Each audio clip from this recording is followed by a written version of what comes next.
Hi guys, welcome to Crick Chat Venkatesh. కొత్త సంవత్సరంలో Indian cricket ముందు బోల్డ్ అన్ని క్వశ్చన్ మార్క్స్ ఉన్నాయి.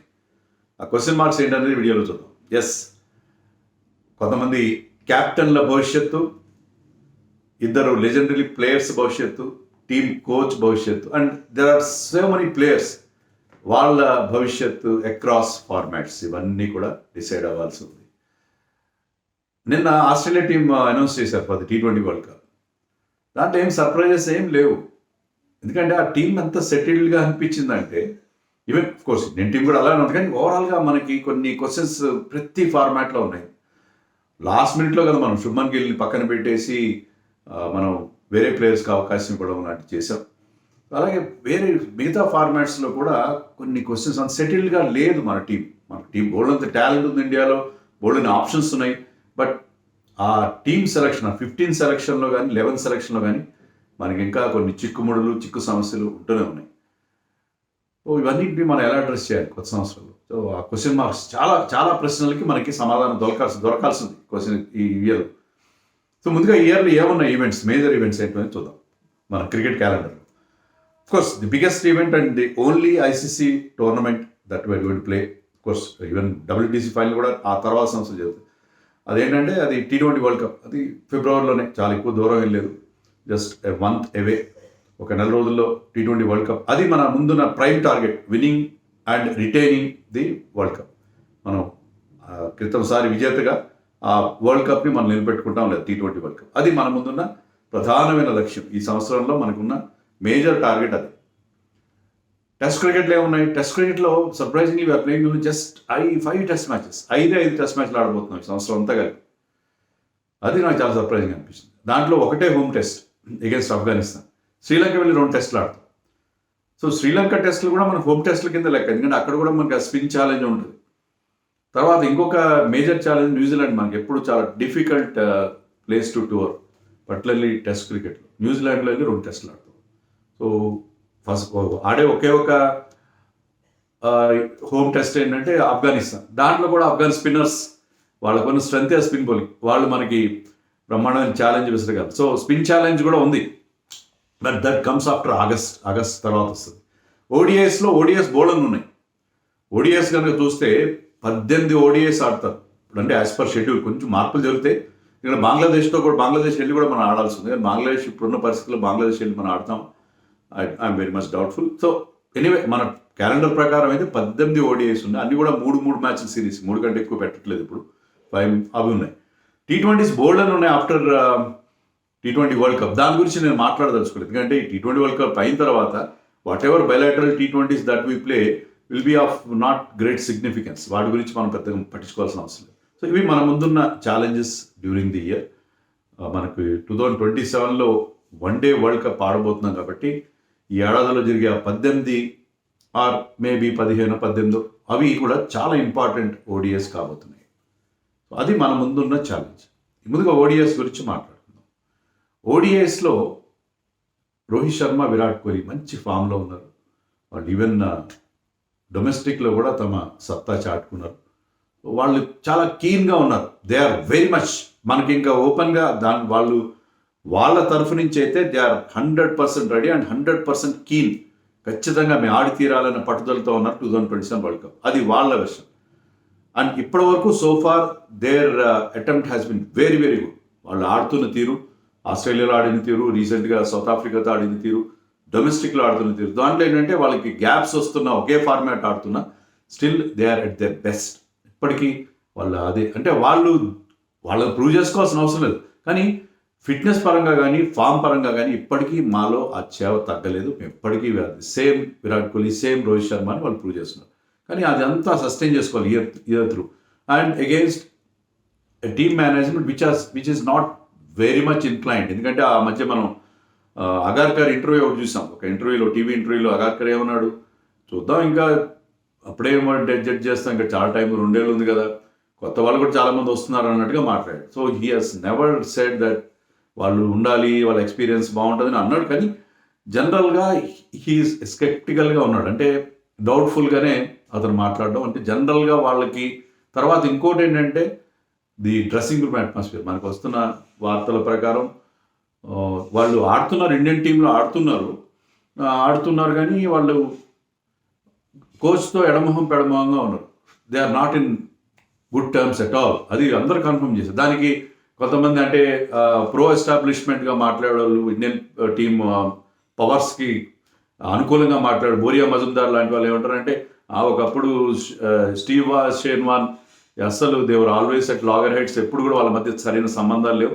అయినా కూడా వాళ్ళు they one so many things for Australia, so many trophies for Australia అని.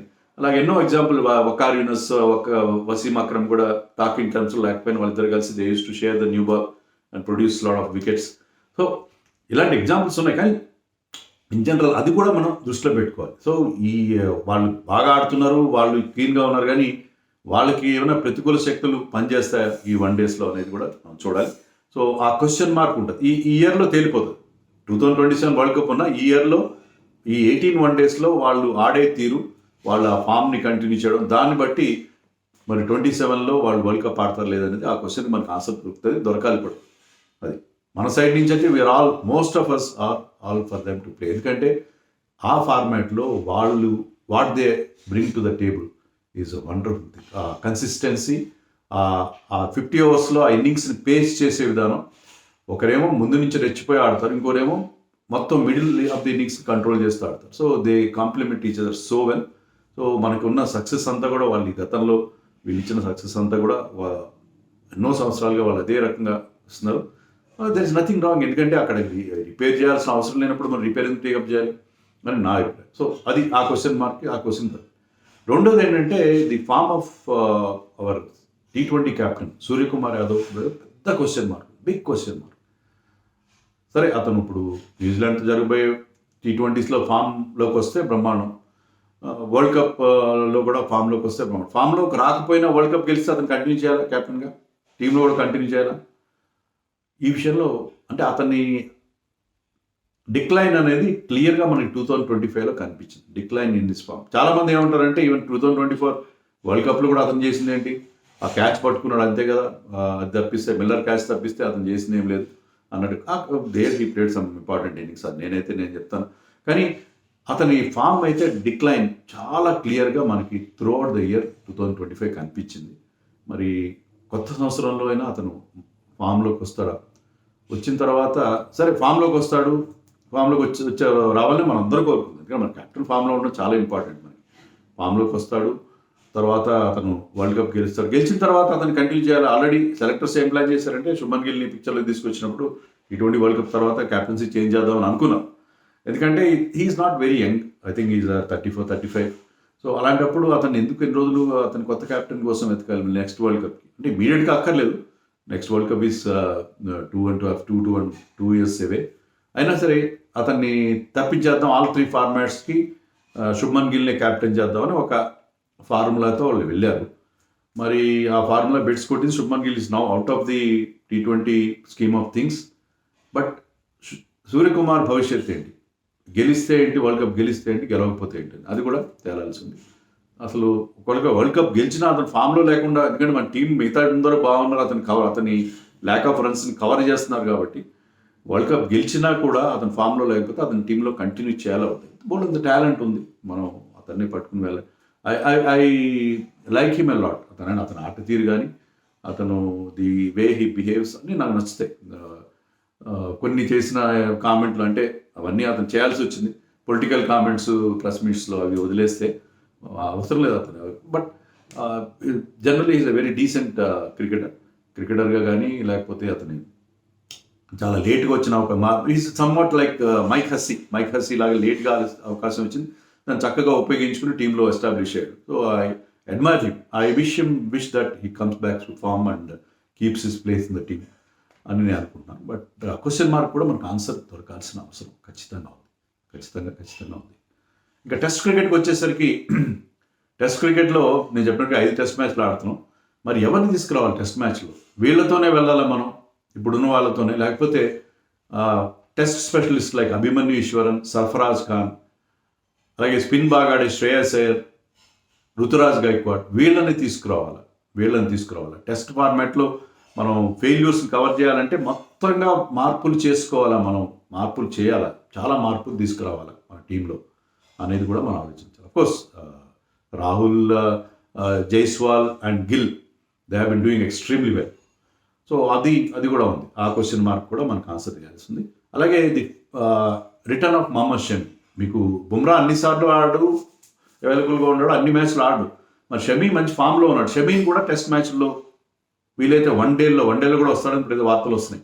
వన్డే స్కీమ్ ఆఫ్ థింగ్స్లో కూడా వన్డే టీంలో ఇంకా రేపు కాక ఎల్లుండే టీం అనౌన్స్ చేస్తారు. దాంట్లో షమీ వచ్చిన ఆశ్చర్యం లేదు. సో ఆ క్వశ్చన్ కూడా మనకు ఆన్సర్ తెలియాల్సి ఉంది. సో మహమ్మద్ షమీని కూడా తీసుకురావాలా. టెస్ట్ మ్యాచ్లో మన అప్రోచ్ ఎలా ఉండాలి, టెస్ట్ మ్యాచ్లు ముఖ్యం 3 టెస్ట్ మ్యాచ్లు, ఒకటే హోమ్ టెస్ట్ అయినా శ్రీలంకలో కూడా స్పిన్ ఛాలెంజ్ ఉంటుంది కాబట్టి స్పిన్ ఎదుర్కోవడానికి మనం చేయాలి. స్పిన్ ఛాలెంజ్ ఫేస్ చేయడానికి ఏం చేయాలి, న్యూజిలాండ్లో ఏం చేయాలి. న్యూజిలాండ్లో నన్ను అడిగితే హార్దిక్ పాండ్యా దూరంగా ఉన్నాడు. బట్ న్యూజిలాండ్ ఎప్పుడైతే మీకు ఎవే టెస్ట్ మ్యాచ్లు ఆడతారో హార్దిక్ పాండ్యాని తీసుకొస్తే బాగుంటుంది. హార్దిక్ పాండ్యా ఎందుకంటే నెక్స్ట్ వన్డే వరల్డ్ కప్ కాస్త దూరంలో ఉంది కాబట్టి హార్దిక్ పాండ్యాని అట్లీస్ట్ ఈ try to play him in away test matches. అతని ఆల్రౌండ్ ఎబిలిటీ, మీకు ఒక థర్డ్ సీమర్ కానీ ఫోర్త్ సీమర్గా అతను ఉంటాడు. మీ స్పిన్ బౌలింగ్ ఆల్రౌండర్స్తో మీరు బ్యాటింగ్ని లెంతన్ చేసుకోవడం కష్టం అవుతుంది when you're touring in places like New Zealand. అది కూడా మన ఆ క్వశ్చన్ కూడా ఆన్సర్ తెలుసుకోవాల్సిన అవసరం మనకు. సో ఈ టెస్ట్ మ్యాచ్లో కూడా మనకి కొన్ని ఛాలెంజెస్ ఉన్నాయి. టీం విషయంలో, టీం కాంపోజిషన్ విషయంలో, ఎవరెవరిని పెట్టుకోవాలి, ఎవరిని పక్కన పెట్టాలనే విషయంలో. దేవదత్ పడిక్కల్ టెరిఫిక్ ఫామ్లో ఉన్నాడు. మరి అతని సంగతి ఏంటి? అతని మీరు లిస్ట్ యావరేజెస్ చూస్తే 80 ఎంతో అతని యావరేజ్ ఉంది. మరి పడిక్కల్ 3 సెంచరీలు కొట్టాడు విజయజాలు ఇప్పుడు. మరి అతన్ని వన్డే స్కీమ్ ఆఫ్ థింగ్స్లో తీసుకురావాలి, ఇది కూడా క్వశ్చన్. అండ్ ఒక క్వశ్చన్కి అయితే మనకు ఆన్సర్ ఎల్లుండి తెలిసిపోతుంది. రిషబ్ పంత్ని కంటిన్యూ చేస్తారా లేదా, లేకపోతే ఇషాన్ కిషన్ని కూడా తీసుకొస్తారా అనేది అదొక క్వశ్చన్ మార్క్. సో ఇలాంటి చాలా వన్డేల్లో కూడా మనకి రోకోతో పాటు Rishabh Pant future in one day format అది కూడా తేరాల్సిన పరిస్థితి. అది ఎల్లుండి తేలిపోవచ్చు, బహుశా ఎల్లుండి తేలిపోవచ్చు. మరి ఇషాన్ కిషన్ తీసుకొస్తారా. ఇంకోటి మీకు T20 వరల్డ్ కప్ విషయంలో కూడా ఆలోచిస్తే అక్కడ కూడా కొన్ని క్వశ్చన్ మార్క్స్ ఉన్నాయి. అంటే టీం బాగుంది, బ్రహ్మాండంగా 15 సెలెక్ట్ చేశారు, బెస్ట్ 15 సెలెక్ట్ చేశారు, దాంట్లో ఎలాంటి సందేహం లేదు. ఎవరిని ఆడించాలి? ఇషాన్ కిషన్ ఆడించాలా మిడిల్ ఆర్డర్లోనే అతను ఒక మంచి సెంచరీ కూడా కొట్టాడు. విజయ్ హజారే డిఫరెంట్ ఫార్మాట్ గా నేను టాప్ ఆర్డర్లో కాదు మిడిల్ ఆర్డర్లో కూడా ఆడగలనని చెప్పి అతను ప్రూవ్ చేసుకున్నాడు. కాబట్టి మీరు ఇషాన్ కిషన్ ఏమన్నా మీరు మిడిల్ ఆర్డర్లో ఆడిస్తారా? రింకు సింగ్ బదులు ఇషాన్ కిషన్ ఇప్పుడున్న ఫామ్, అతనున్న ఫామ్ని ఉపయోగించుకోవడానికి రింకు బదులు ఇషాన్ కిషన్ని నెంబర్ 6లో నెంబర్ 5లో ఆడిస్తారు. నెంబర్ 6 హార్దిక్ పాండ్యా. మొత్తం మీద అది కూడా ఒక క్వశ్చన్ మార్క్. దాన్ని కూడా అది మనం T20 వరల్డ్ కప్ వచ్చినప్పుడు మాట్లాడు. అండ్ అబోవ్ ఆల్ సరే చాలా క్వశ్చన్స్ మనం మాట్లాడుకున్నాం. చాలా క్వశ్చన్స్. శుభ్మన్ గిల్ T20 ఫార్మాట్లో మళ్ళీ వస్తాడా? శుభ్మన్ గిల్ ఈ T20 వరల్డ్ కప్ తర్వాత మళ్ళీ అతన్ని ట్రై చేస్తారా, లేకపోతే అతన్ని కంప్లీట్గా పక్కన పెట్టారా? చాలామంది ఏమంటారంటే వన్డే క్యాప్టెన్స్ కూడా అతను పోతుంది, శ్రేయస్ అయ్యర్ తీసుకొస్తున్నారని సోషల్ మీడియాలో వచ్చిన వార్త అది. I don't give any credits to that. అదేం లేదు. Shubman Gill he's been doing well as a ODI captain and as a test match captain. So అతన్ని అక్కడ మార్చాల్సిన అవసరం లేదు. అతని క్యాప్టెన్సీకి కానీ అతని ప్లేస్ కానీ అలాంటి ధోకా లేదు. ఆ 2 ఫార్మాట్స్లో అతను బాగా పర్ఫామ్ చేసి ఇప్పటికే అతని మీద చాలా మనం క్రిటిసైజ్ చేసాం, మీరు నేను అందరూ. కానీ ఆ 2 ఫార్మాట్స్ విషయంలో అతన్ని ఇప్పటికి వదిలేయండి. ఆ కుర్రాడు చిన్న కుర్రాడు, ఎందుకు అతని గురించి ఏం మాట్లాడు. He's doing well.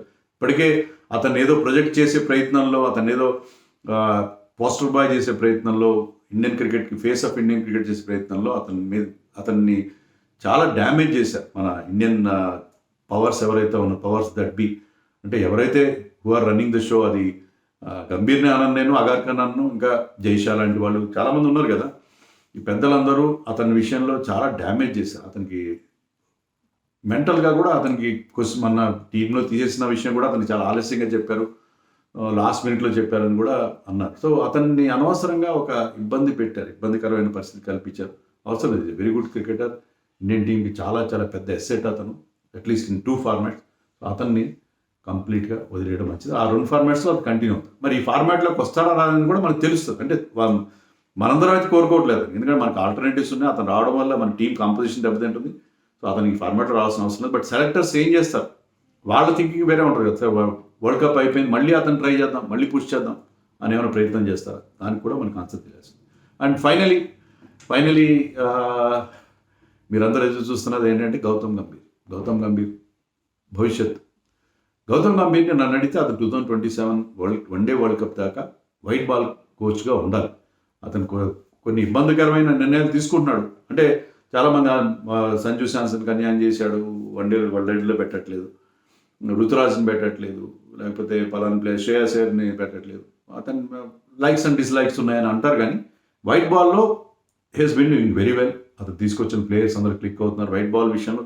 Red ball విషయంలో అతను కంటిన్యూ చేయాలనేది కూడా, ఆ క్వశ్చన్ కూడా మనకు ఆన్సర్ తెలియాల్సి ఉంది. ఆ క్వశ్చన్కి ఆన్సర్ తెలియాలి. ఎప్పుడు అతను రెడ్ బాల్ కోచ్గా కంటిన్యూ అవుతాడా, లేకపోతే అతన్ని ఆగస్టులో మనం ఆడబోయే ఆ టెస్ట్ మ్యాచ్ అగేన్స్ట్ ఆఫ్ఘనిస్తాన్, అప్పటికి మనకి కొత్త టెస్ట్ కోచ్ ఎవరన్నా వస్తారు. సో చాలా క్వశ్చన్ మార్క్స్ ఉన్నాయి. ఇండియన్ క్రికెట్లో అంతా బాగుంది, మనం ట్రోఫీలు గెలుస్తున్నాం, అంతా బాగానే ఉంది. టెస్ట్ మ్యాచ్లో ఆఫ్కోర్స్ రెడ్ బాల్లో చాలా ప్రాబ్లమ్స్లోను, బట్ అన్ని ఫార్మాట్స్లో కూడా మనకి బోల్డ్ అండ్ క్వశ్చన్స్కి కొత్త సంవత్సరం 2026 మనకి సమాధానాలు చెప్పాల్సింది. ఇంకా ఇవి కాకుండా ఏమైనా క్వశ్చన్స్ ఉన్నాయా, అవి మీరు నాకు కామెంట్స్లో